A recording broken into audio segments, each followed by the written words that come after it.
Mr. District Attorney, starring David Bryan. Mr. District Attorney, champion of the people, defender of truth, guardian of our fundamental rights to life, liberty, and the pursuit of happiness.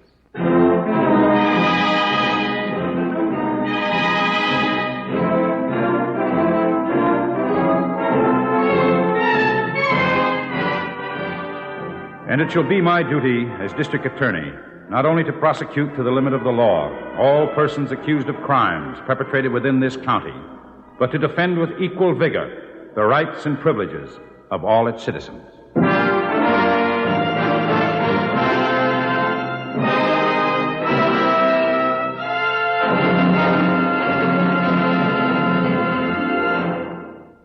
This is David Bryan. In a moment, we'll bring you another case from the files of Mr. District Attorney. But first, a word from our sponsor.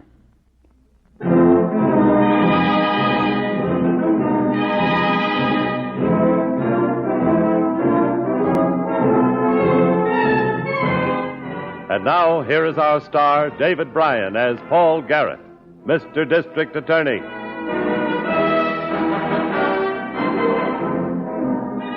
One of the real headaches of my job is the crime committed amid the activity of some unusual event. Here, the lawbreaker uses the stir and bustle of a crowd to cover his act, and often leaves only a confused trail to follow. This was the situation we faced in the case you are about to hear.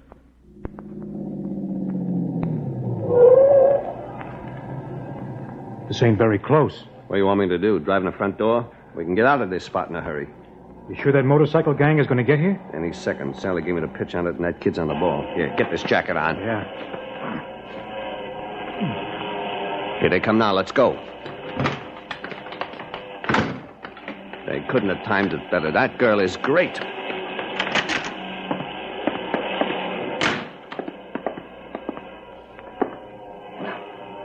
Only one guy, Clayton. Here he comes. Stand right there, mister. This is a holdup. He's ducking out. That's what he thinks. You killed him, Clayton. So what? Let's get at the jewelry. Come on. Brother, look at all them diamond rings. Never mind looking at them. Scoop them up and let's get out of here. Yeah.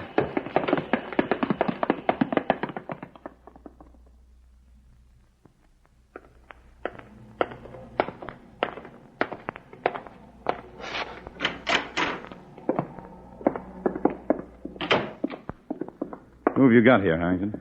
Chief, this is Boston. Sells newspapers on the corner. Boston, this is Mr. Garrett, the district attorney. And you're trying to find out about them hold-up men, ain't you? Well, I can tell you, 'cause I saw 'em come in here, 2 of 'em. They parked one of them little sport cars right near my stand. I saw 'em leave, too. But I didn't know they'd robbed the place and shot poor Mr. Sloat. If I had, I'd have stopped 'em. What made you notice these men, Boston? Oh, I notice everything. I spotted this little car right away. Quickier than a sparrow in a puddle. The man who runs the health food store up the street says the men were dressed like motorcycle riders. That's right, they was. Leather jackets and them hats. But they was driving that little car. Believe me, mister, I seen 'em and I knew. I believe you, Boston. Didn't happen to notice the license of the car, did you? Oh, no, sir, I slipped up on that one. But that was because all them motorcycles come busting into town, a-roaring and a-blasting.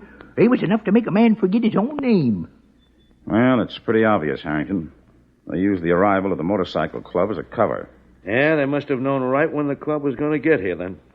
Yes, and as soon as we get back to the city, you'd better check on that, Harrington. Find out where the club meets, who the head of it is. I guess they moved Mr. Sloat's body, didn't they? Yes, about a half hour ago. You fellas leaving now? Yes, we're leaving. Oh, and I want to thank you for your help. It might be very important to us. Well, good. Hey, how about you fellas buying a paper from me? You can read all about the shooting. Why not? Might be a good investment. Here. It's this way.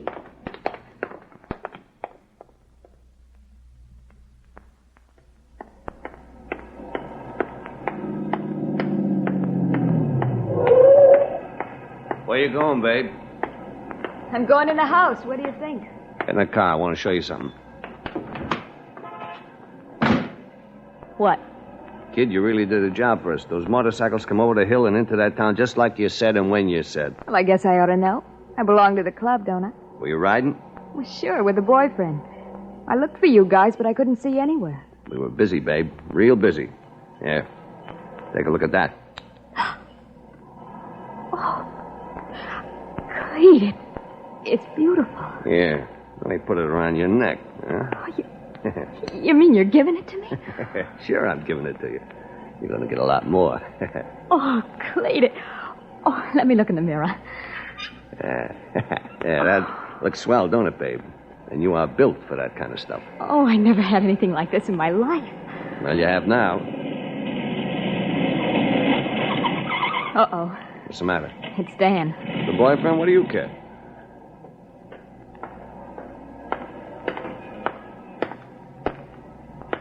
Sally, Hello, Dan.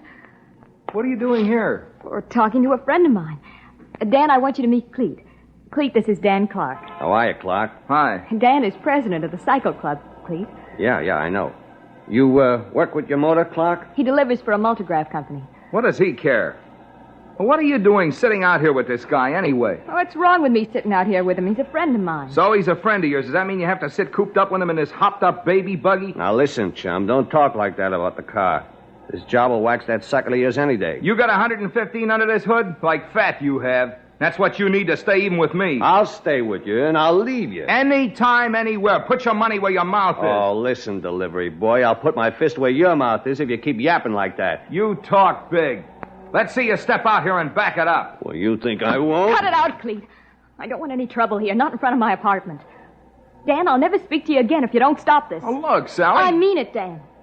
You can't behave like this to my friends. Okay, Sally, have it your own way. He's walking out on you. Don't worry, he'll come back.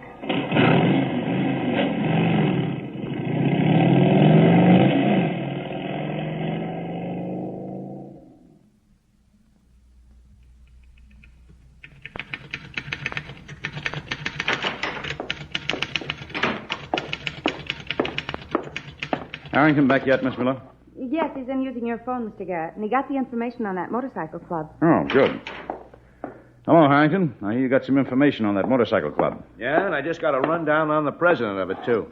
A kid named Dan Clark. Works for the City Multigraph Company. And he'll be in their office around 3:30. It's almost 3 now. Let's go and have a talk with him. Will you be back? Probably not. We'll see you in the morning, Miss Miller. Bye.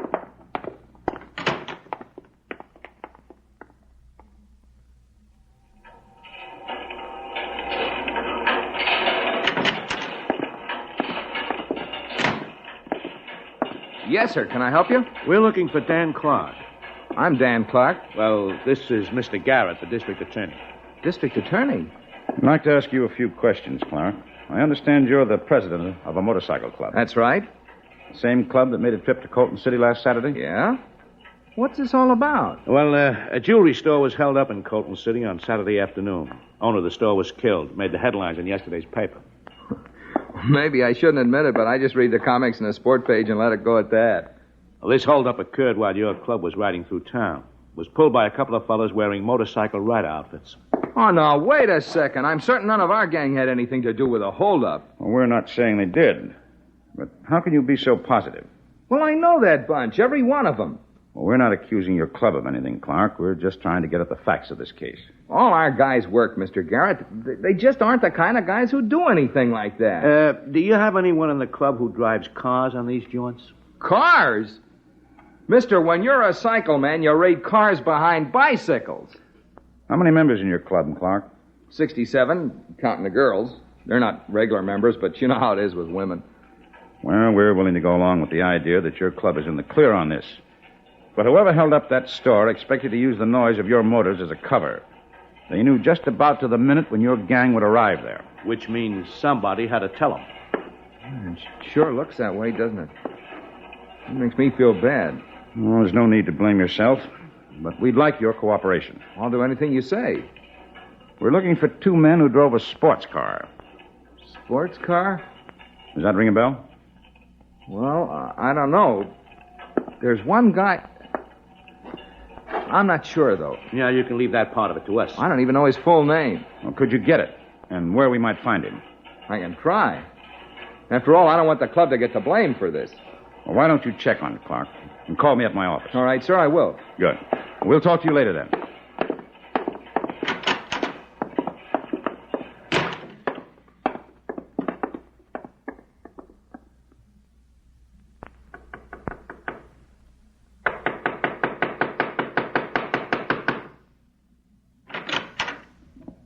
Oh, it's you.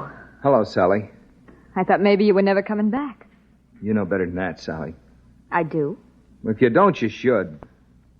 You know how I feel about you. You certainly don't always show it. Getting nasty about nothing, insulting my friends. I see you with another guy, get jealous, that's all. I'm sorry. It shows you don't trust me. I'm sorry. I promise it won't happen again. I'm glad to hear it. I want to talk to you about something. Aren't you going to ask me in? Okay. Come in. Hiya, Clark. I didn't know he was here. Sit down, Dan. Seems as though this guy's taking up a lot of your time. Watch it, Dan. Remember what you just promised me. Why don't you relax, Clark? We've just been saying a lot of nice things about you. Like what? Well, it takes a pretty smart guy to be president of a club like yours. What am I supposed to do, take a bow? I'll see you later, Sally. Now, wait a second, Dan. You're not going to go off on another huff, are you? I got things to do. All right, if you feel you have to go. I'll see you Saturday on the ride. There isn't going to be any ride. What do you mean? There was a holdup in Colton City last Saturday, same time the club was riding through the town. The police think the crooks used us as a cover for the job. And there was a man killed. So what? You guys didn't have anything to do with it, did you? No, but I wouldn't like the same thing to happen again. So we're going to cut out the rides for a while. I'll see you around, Sally.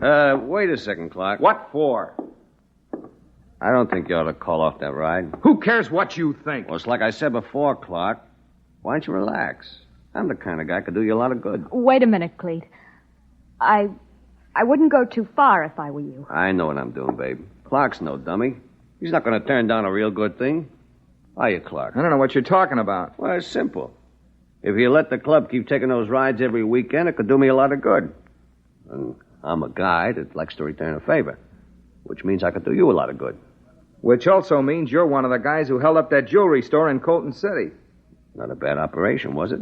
A touch of genius, if anyone was to ask you. Somebody did ask me. Yeah? Who? The district attorney. I couldn't tell him very much then, but I can now.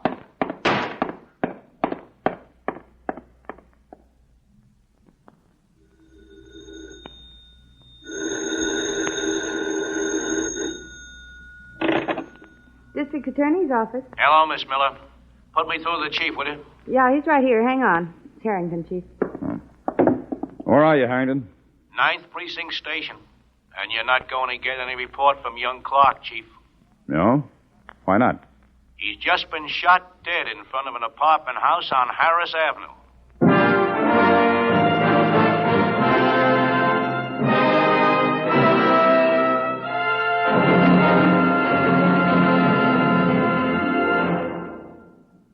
This is David Bryan. Before we continue with Mr. District Attorney in the case of the motorcycle club killer, here is an important message from our sponsor.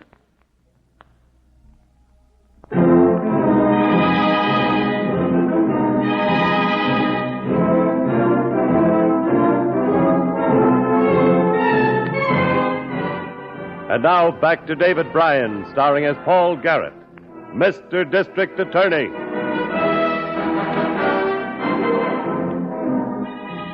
A jewelry store had been held up in a small town just outside the city. The owner of the place had been murdered.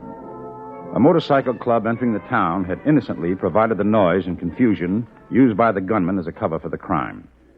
We had questioned Dan Clark, president of the club, and he had promised us the name of a probable suspect. But a phone call from Harrington gave me some bad news. Young Clark had been shot to death. Report just came in that the ambulance is on its way, Chief. I thought you might like to meet me there. Whereabouts on Harris Avenue, Harrington? Between Lamar and 10th Street. I'll leave right away. We'll question any bystanders and the people who live there. There must be a tie-up with the neighborhood some way. Okay, Chief. I'll be waiting for you. Better cancel those 2 appointments I have for this afternoon, Miss Miller. Looks like I'm going to be tied up for the rest of the day. All right, Mr. Garrett, I'll make the calls right away.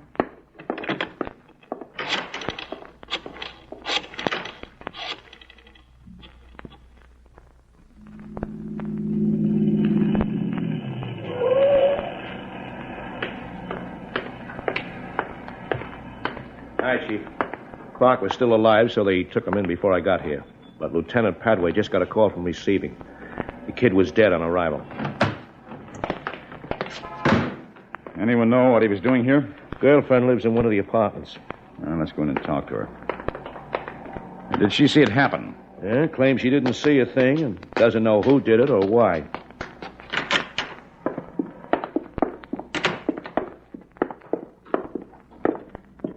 This is it.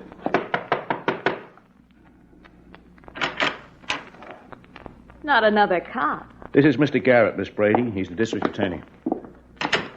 I've already answered 1,000 questions. What do I have to do now? I'm sure you won't mind answering a few more. The boy who was killed was a friend of yours, wasn't he? Sure, he was my friend. But can I help it if he got killed? Were you engaged to him, Miss Brady? Well, I guess you could say I was, yes. Do you have other men friends? Well, you know how it is. The girl's nice looking and the guys come around. I wouldn't want to push any of them in the face. No, I'm sure you wouldn't. Well, did Dan Clark know any of your other friends? No, he didn't. Well, Dan was kind of jealous. I never let him know who else I was running around with. Are you sure he didn't know anyway? I'm sure he didn't. Well, do you live here alone, Miss Brady? With my sister and her husband. They both work. Do you work? Well, right now I'm in between jobs. Well, that's a very attractive necklace you're wearing. Thanks, I'm glad you like it. Present from one of your friends? Well, yes, Dan gave it to me. Thank you, Miss Brady. We won't trouble you any further. Oh, and thanks for your cooperation. Don't mention it.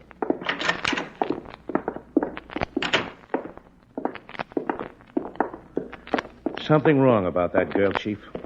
Yes, and I think she's wearing it around her neck.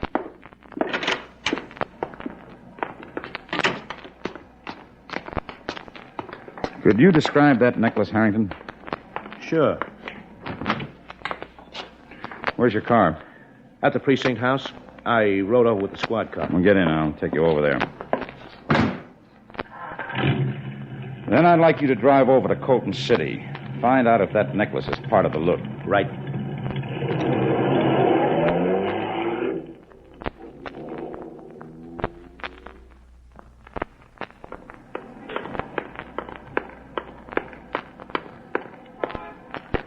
Hi, Clete.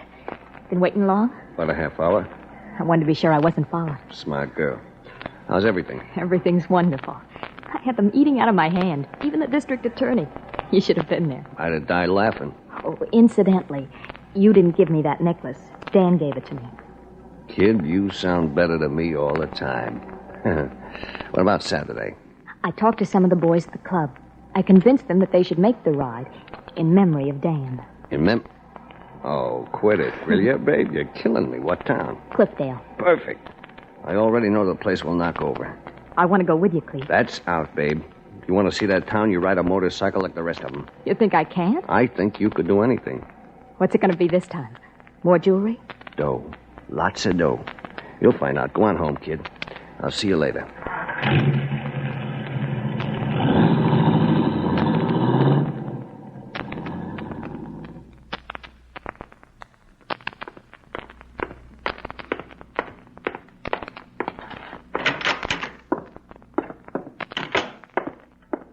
Hi, Chief. Morning, Miss Miller. Morning, Harrington. Hello, Harrington. Any luck last night? No, nothing.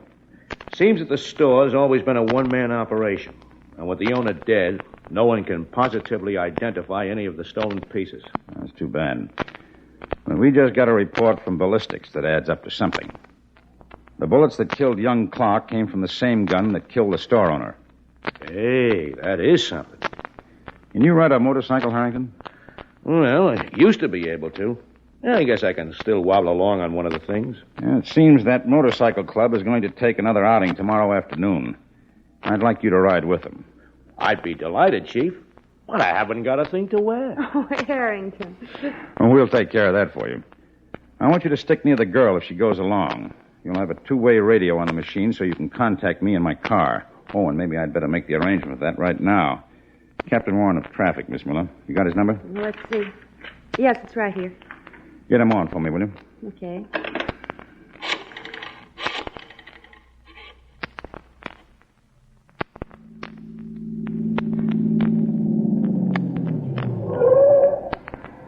We get a break. Parking space right near the joint. Yeah. There's 2 lone copies in this block. We're taking the one with the big sign. Get out. Hey, we gotta wait for the motorcycles? I want to case the place. Come on. Yeah.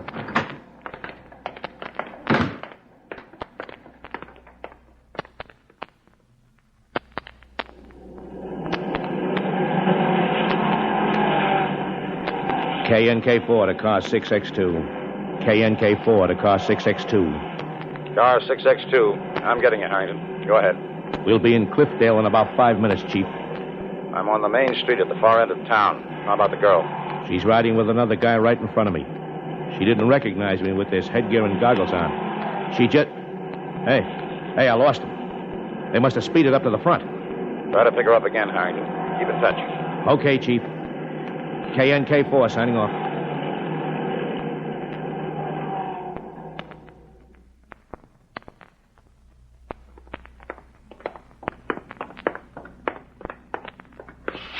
Can I help you? We like to talk to somebody about a loan. Will you wait just a moment? The interviewers are all busy just now. Sure, we wait. Look at that open safe. I've been looking. There's the motorcycle club. Right on time. All right, folks, this is a holdup. Don't anybody move. And I don't want to hear any more of that, or we'll really start blasting you. Get the money out of that safe. All right. Please don't point that gun at me. Get the money on the counter. I will. Now the other one. Yank them phones loose. Good idea. Get the dough. Yeah. All right, down on your faces, everybody. And stay there. Anybody tries to follow us gets a bullet right square in the puss. Come on, let's go.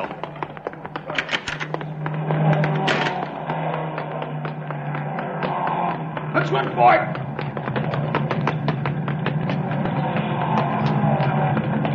Come on, jump in. Come on. 3 of us in here's going to be a tight fit. Jam yourself in. What are you doing here, babe? I saw the car, and here I am. Well, come on, get going. Turn up the alley.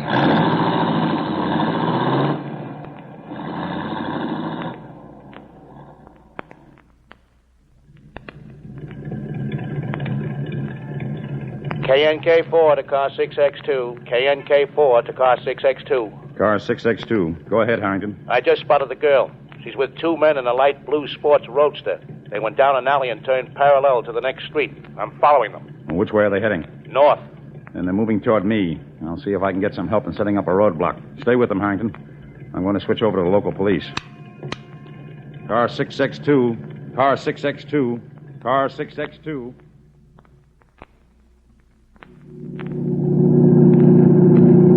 Anybody behind us? Way back. Some guy on a motorcycle. Don't worry about that. This rocket could lose any motorcycle or any cop's car. She's a honey. Look, we're doing 90, and I only have it halfway to the floor. I ought to punch you right in that cute-looking nose of yours. What's the matter? Don't you like my driving? I told you not to try to butt in on this. You might as well get used to me, Clete. I like excitement. Well, it looks like you're going to get some. There's a roadblock up ahead.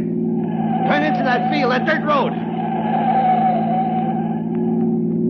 That barn. Stop in front of that barn. Yeah. Come on. Get the door, Bostic. Up in the hayloft. Quick. Come on. Come on. All right. Here, grab my hand. There. What do we do, Clete? Start blasting as soon as they stick their heads in that door. We can hold out in this place for a week. They ain't gonna take us, you hear? Give me one of your guns, Clete. Here they come. Get them. Hayloft, Chief. Give it back to them. All right, I quit. Throw your guns down, then. They are. That's all of them. All right. Now come down here. The 3 of you. Okay, we're coming. What a pair of slobs you turned out to be. Big, tough men. Shut up. Big, tough men till the shooting starts. Then you quit cold. That's the usual pattern with men like these, Miss Brady. Rough and tough as long as they have the edge. Well, we're going to change all that. We're going to take them out of circulation for a long, long time. And I think we can put you away somewhere, too. Come on, let's go.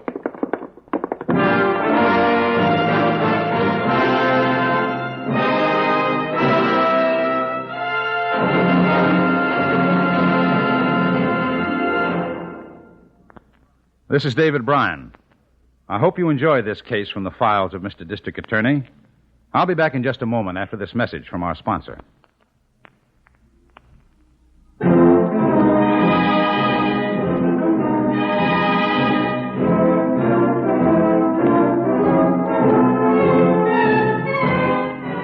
Now, here's the star of Mr. District Attorney, David Bryan, with a word about the program you have just heard. This was another case that made big headlines. The two men we call Cleet and Bostic were tried and convicted on charges of armed robbery and first-degree murder. Sally is now serving time as an accessory before and after the facts. Now, this is David Bryan inviting you to join us when we present our next case based on the facts of crime from the file of Mr. District Attorney. Mr. District Attorney was originated by Phillips H. Lord.